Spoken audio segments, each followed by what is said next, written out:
A quarta dica é use suas mãozinhas.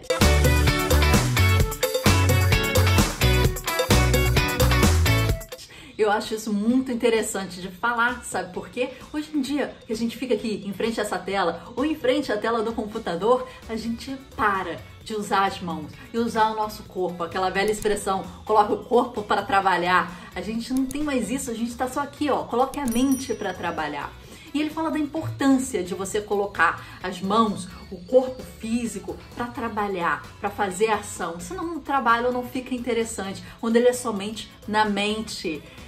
Tem uma citação que ele fala aqui que é muito interessante. A cartunista Lynda Barry tem um ditado: em nossa era digital, não esqueça de usar as suas próprias digitais. Elas são as mais importantes.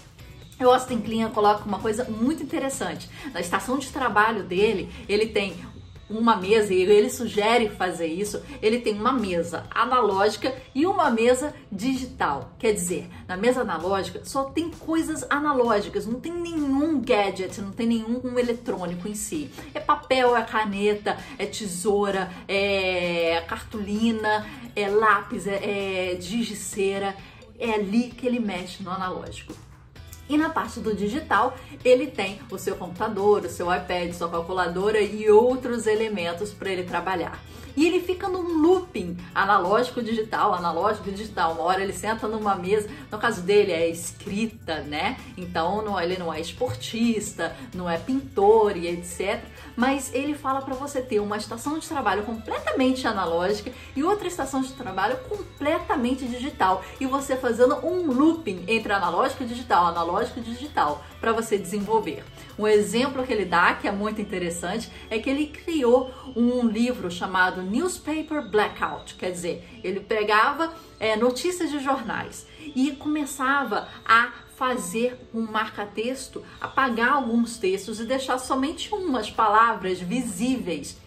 E isso foi tudo analógico. Ele recortava, ele riscava e ele fazia aparecer. E depois, quando ele tinha que organizar o seu pensamento, que analisar, né, o que ele tinha desenvolvido, ele escaneava e ia para o analógico fazer toda a organização, a estruturação, né, a narrativa que ele queria no livro dele, que é Newspaper Blackout, quer dizer, o blackout do jornal. Então ele fala que esse looping entre analógico e digital foi completamente necessário, que você tem que usar as suas mãos e o seu corpo para fazer o seu trabalho, deixar o mental ser uma parte dele, mas usar o seu corpo no seu processo. Eu acho isso muito interessante. E até aqui no canal a gente teve assim uma entrevista com o Charles Watson, que é um professor renomado aqui do Rio de Janeiro, do Parque Lage, que fala sobre processo criativo. E ele conta a seguinte passagem, que uma das suas aulas,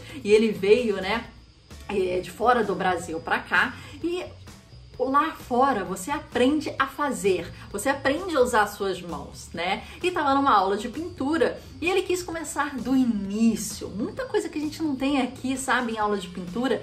Ele que trouxe a madeira, trouxe os martelos para ensinar a pessoa a esticar a tela no chassi, com o início do seu trabalho, você ser dono do seu processo criativo como um todo. E ele, olha que curioso que ele fala que tinham vários artistas lá e achavam que ia pegar o pincel e pintar e desenvolver. E ele pegou o martelo, pegou o preguinho, pregou tudo e explicou como é que fazia. E teve uma senhora que saiu da sala e foi tipo embora. Daqui a pouco volta ela para a sala com o seu motorista. A moça chamou o seu motorista para que ele pudesse fazer o trabalho completamente físico e manual para ela, para ele montar o chassi, para ele esticar a tela na lona. E o professor, o Charles Watson, falou assim: mas eu tô te ensinando, você está pagando para aprender isso. Por que o motorista, que não tem nada a ver, que não quer saber de pintura, não quer vender telas, vai aprender a esticar? O processo tem que ser seu. A ação do corpo tem que ser sua no seu processo laboral. E olha como é que tá a mentalidade, às vezes, do brasileiro, uma visão de uma pessoa de fora sobre isso. Então seja dono do seu processo, mas coloque o seu corpo para trabalhar nele, não somente a sua mente. Esse foi o 4º capítulo e siga aqui com a gente para o 5º capítulo, metade do livro Rouba como Artista. Um livro por dica, você não pode perder. Se você tem um amigo que gosta de criatividade, que possa achar esse conteúdo interessante, mande para ele o link desse vídeo, me ajude, se inscreva no canal, ative o sininho, curta e comente, por favor, para fazer com que esse canal tenha cada vez mais conteúdo legal para você e pra gente. Obrigada, continue, até o próximo vídeo. Fui!